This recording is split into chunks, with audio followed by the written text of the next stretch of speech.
Beyond Our Borders is brought to you by KFC. How's today, everyone? I'm Nestor Licanto. Welcome to another edition of Beyond Our Borders.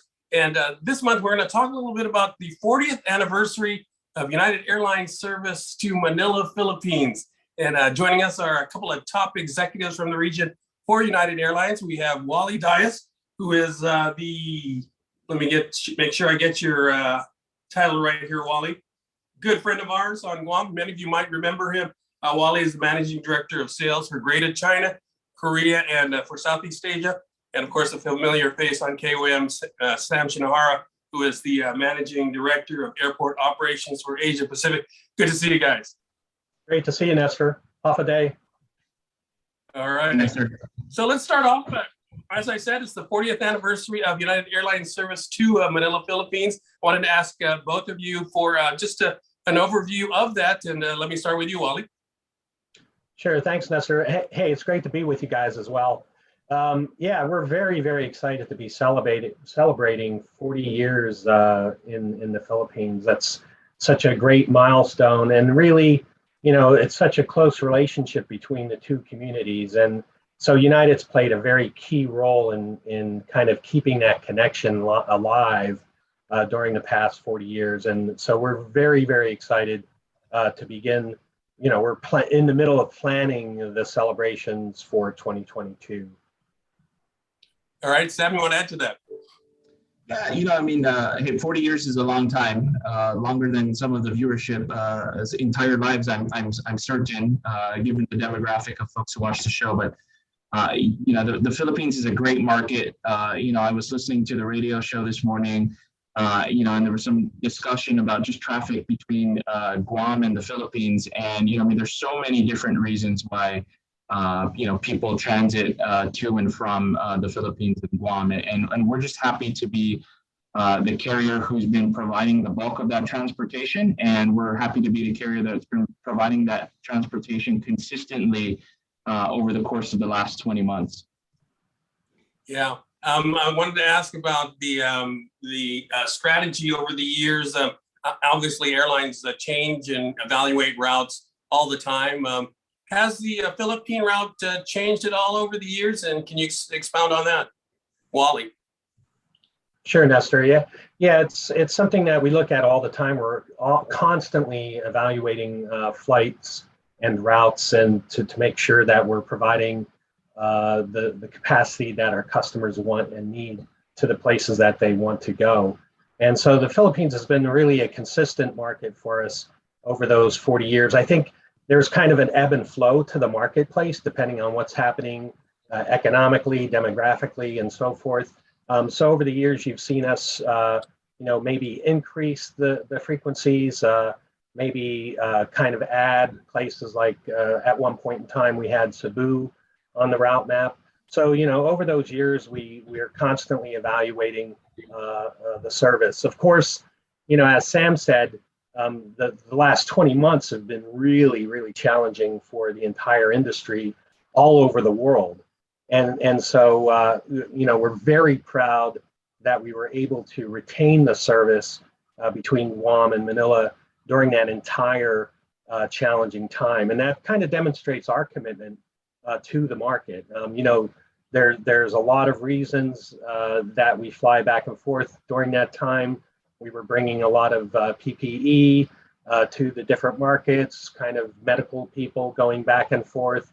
And of course, over those 40 years, we've always provided, people wanting to go to the Philippines for medical services. Our 737s, I remember selling that over the last 40 years. Well, not 40 years, maybe 30 for me. But, we were the only airline in the world that was actually putting stretchers on commercial aircraft and being able to provide stretcher service to Manila. So a lot of reasons why we fly there. But again, it's really all about the customers, making sure we're serving their needs. Beyond Our Borders is brought to you by KFC. When making the new Kentucky Fried Chicken sandwich, people asked how I felt about burger places selling fried chicken. I'd say that's none of my business. Just like making fried chicken is none of theirs. Get the new Kentucky Fried Chicken sandwich. It's finger-licking good. Beyond Our Borders is brought to you by KFC. Yeah. And Sam, I wanted to dig deeper into the pandemic a little bit later, but also wanted you to talk a little bit more about the origins of this flight. Obviously, you've been with the United for a long time, but maybe not quite 40 years.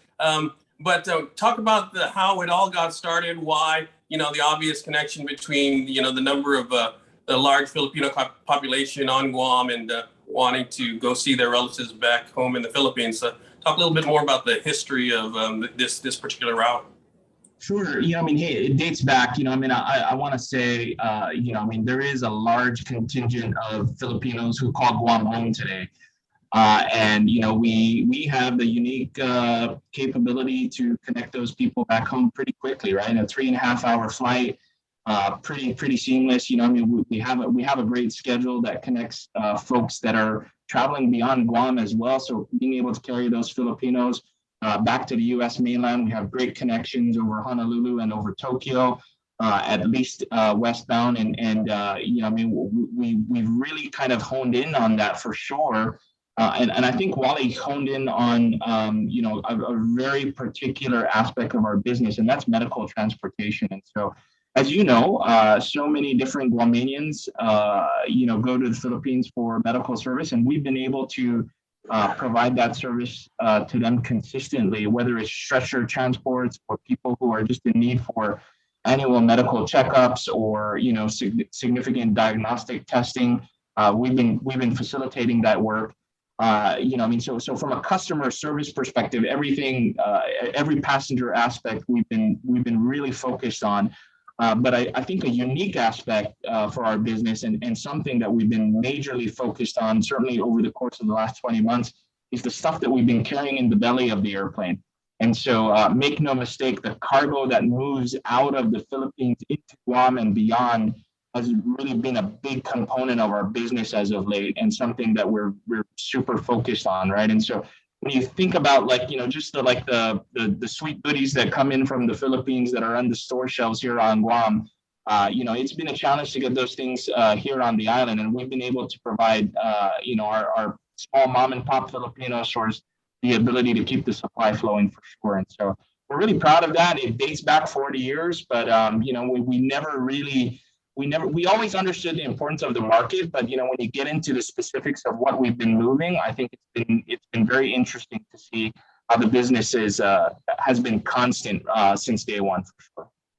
Yeah, and Wally, we know, as Sam said, about the demand between from Guam outbound to Manila, but talk a little bit about the Manila inbound flights to Guam and how United has kind of worked into the transitions from Filipinos wanting to travel to, say, Honolulu and on to the U.S. mainland.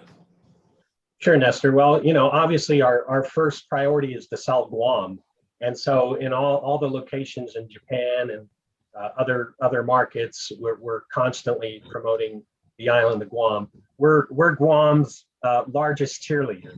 And so our team, Pam Navarro and the team there in Manila, they're definitely focused on promoting the island, whether it be for shopping. Shopping is a big draw for people from Manila, which sounds odd with all the big malls in Manila, but it is one of the draws that people like to go to Guam to, as well as we've hosted many groups for golf and so forth over the years.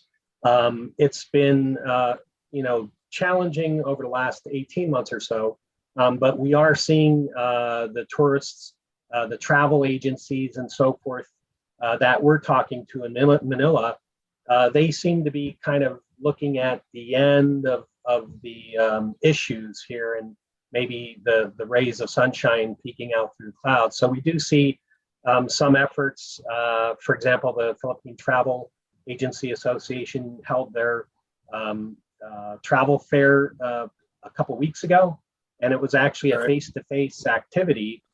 So that was fantastic to see them doing that. We actually teamed up with GVB to have a presence at their booth during that show. And so we're starting to see people get interested in travel again. So we're very excited about that. Yeah, you mentioned face-to-face. I'm here in Manila right now, and it seems like it's almost back to normal. I don't know if that's a good thing or a bad I heard the thing. traffic's back to normal almost. Yeah. Sam, you mentioned the stuff in the belly, but I got to ask you about this. Now, anyone who's been onto a flight from Guam to Manila or even from the U.S. to Manila is familiar with what we call the balikbayan box, which literally means return home, right? So how have you been able to deal with these balikbayan boxes? Because if you come home from the Philippines, if you're from Guam or from the U.S., and you don't have a balikbayan box, you're going to have a lot of disappointed faces picking you up at the airport. Tell us about a little bit about how you're dealing with have dealt with the balikbayan boxes. Well, hey, for sure. As someone who's traveled in and out of the Philippines and has a lot of friends and family who come back, I'm always looking for, my share of whatever comes out of that box for sure. But I don't know that we carry Samsonite or Tumi suitcases in the belly of the airplane when we fly between Guam and Manila. I mean, generally, we have found a way to properly stack boxes in the belly of this airplane. And in fact, it is something that the teams on the ground handling both outbound and inbound know to expect. And so, believe it or not, we have a unique part of the training for our ramp service employees on Guam that talks specifically about the heavy loads and the heavy boxes in and out of the Philippines for sure. And so, and we know what folks are carrying, vital necessities and homemade type things that make life palatable living away from home. And so we find a way to make those things work. It's certainly a sticky wicket for sure with the smaller size belly of the airplane, but we found a way to do it. And then if I could just plug in the cabin of the airplane, Nestor, I don't have a final definitive timeline, but we are totally retrofitting the cabin of the airplane such that we're going to have larger overhead bins. And so every single customer will at least be able to carry a rollerboard suitcase on board as well. So opportunity to fill up with Philippine-made goodies even more. Beyond Our Borders is brought to you by KFC. When making the new Kentucky Fried Chicken sandwich, people asked how I felt about burger places selling fried chicken. I'd say that's none of my business, just like making fried chicken is none of theirs. Get the new Kentucky Fried Chicken sandwich. It's finger-licking good. Beyond Our Borders is brought to you by KFC. All right.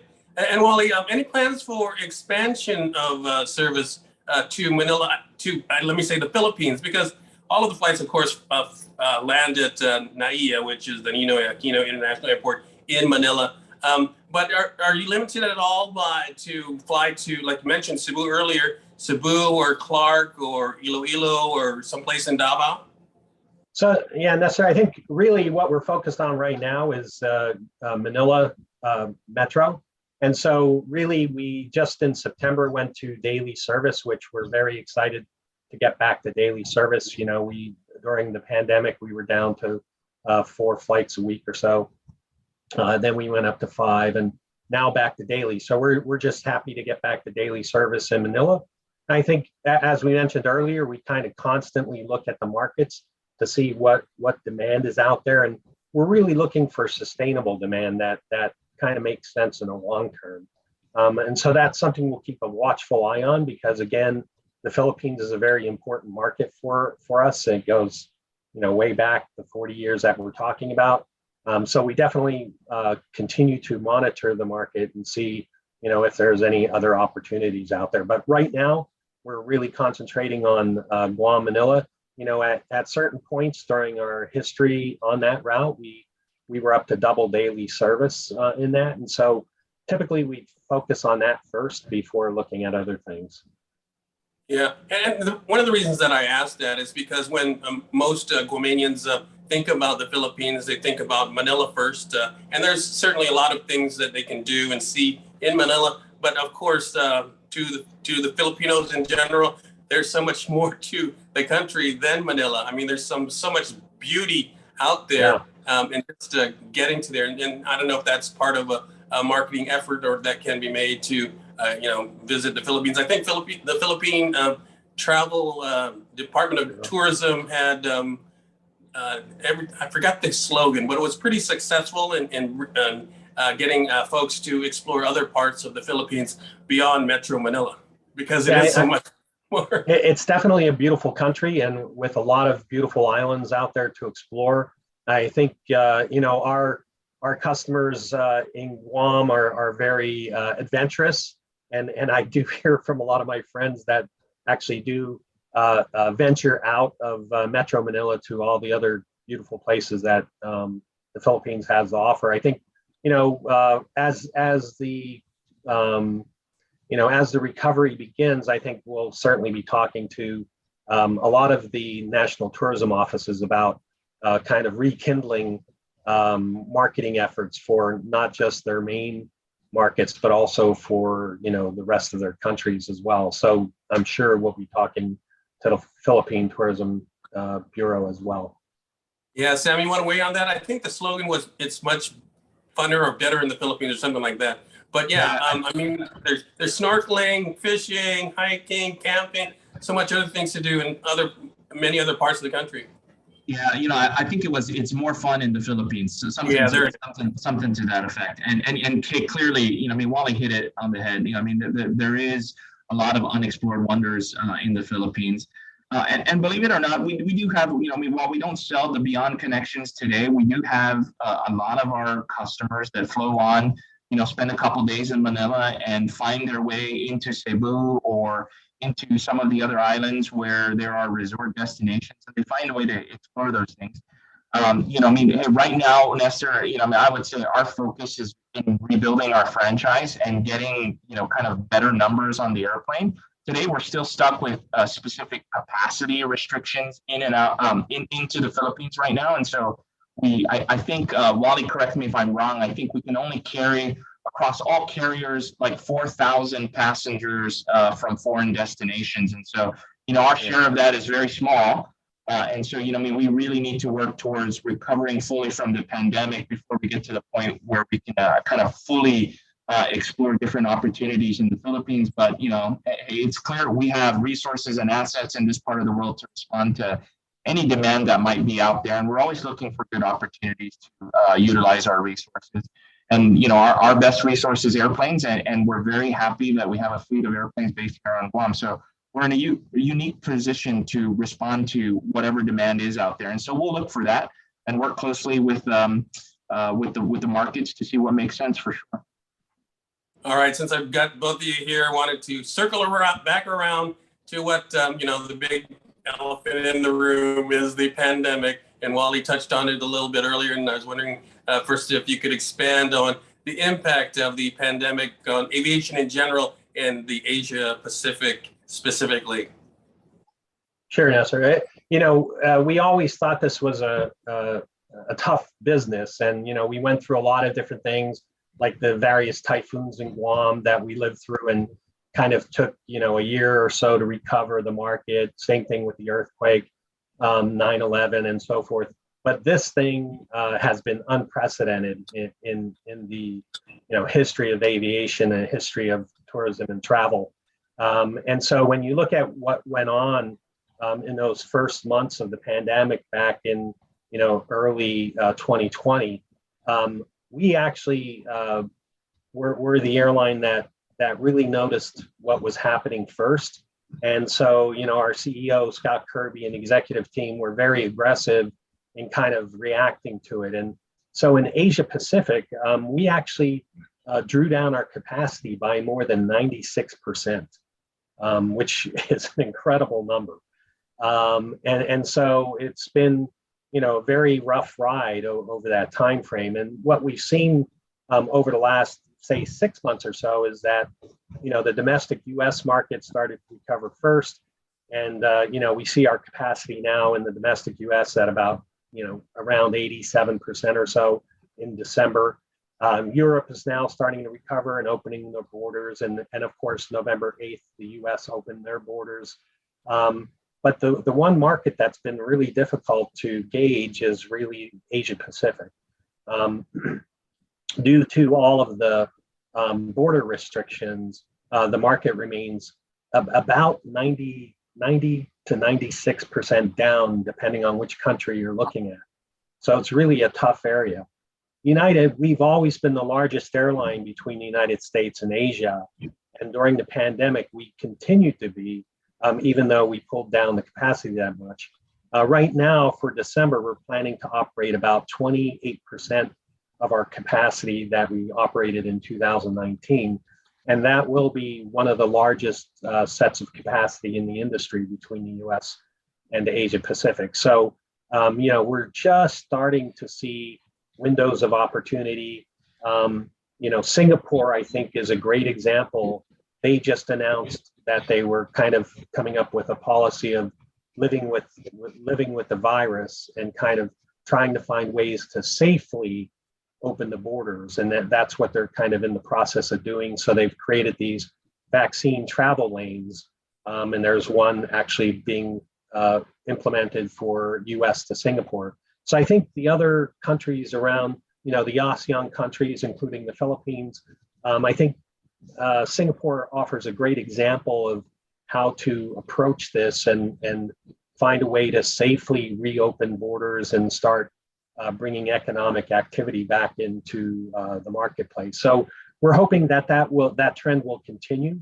And I think what we've been seeing in the Philippines with, of course, the travel agency show that just happened, some of the other activity, we're actually working with one of the largest banks in the Philippines, BDO, to put together some promotional activity to the island of Guam as well as beyond Guam.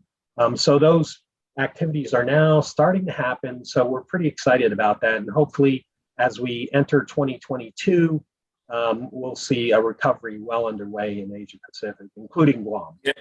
Yeah, cross your fingers that the Asian governments start to see the light as Singapore has begun to see and start to open up their countrymen for travel.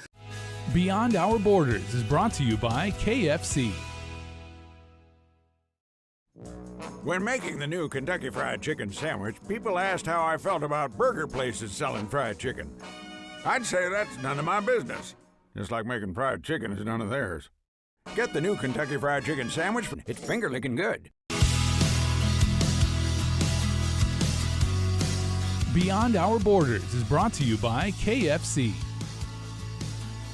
Well, Sam, you're very much a numbers guy. How has United been able to keep business afloat? I'm sure you've got lease agreements that you had to renegotiate, equipment debt that you had to kind of juggle. How has that been?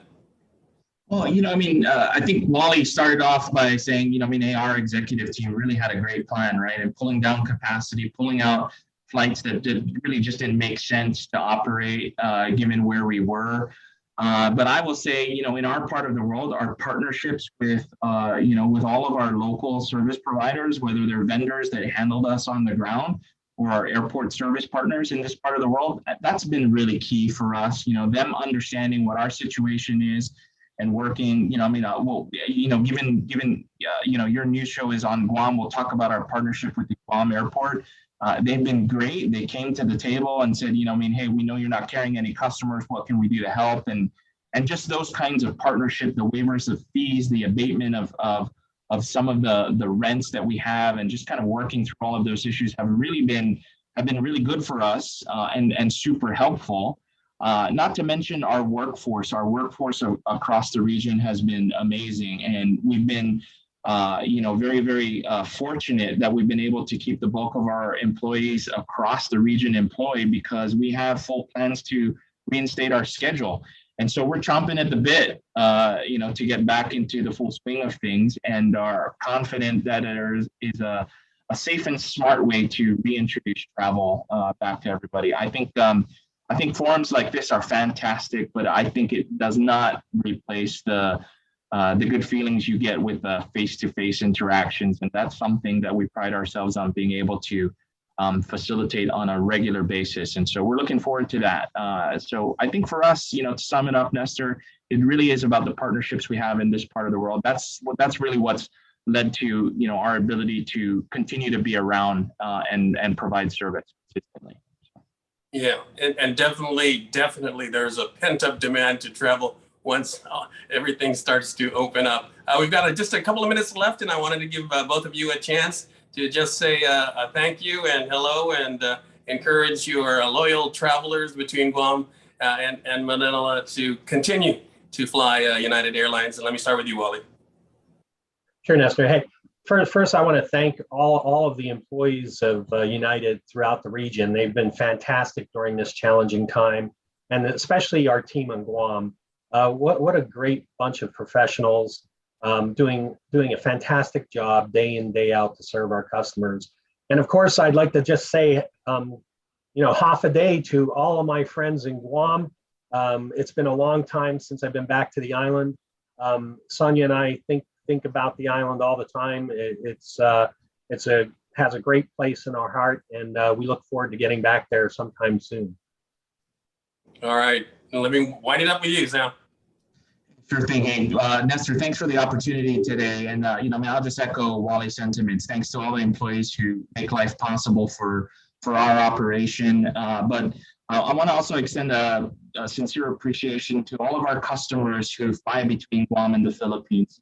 Without your loyal, partnership and constant business and jumping on our airplanes, we wouldn't be here today. So thank you very much. Maraming salamat po for everything that you guys have been to and continue to be to United Airlines. Thank you very much. And here's to another 40 years of service between Guam and the Philippines for sure. All right, Wally Dias and Sam Shinohara of United Airlines. Thank you very much, gentlemen. Good to see you. Thanks, Nestor. Thank you, Nestor.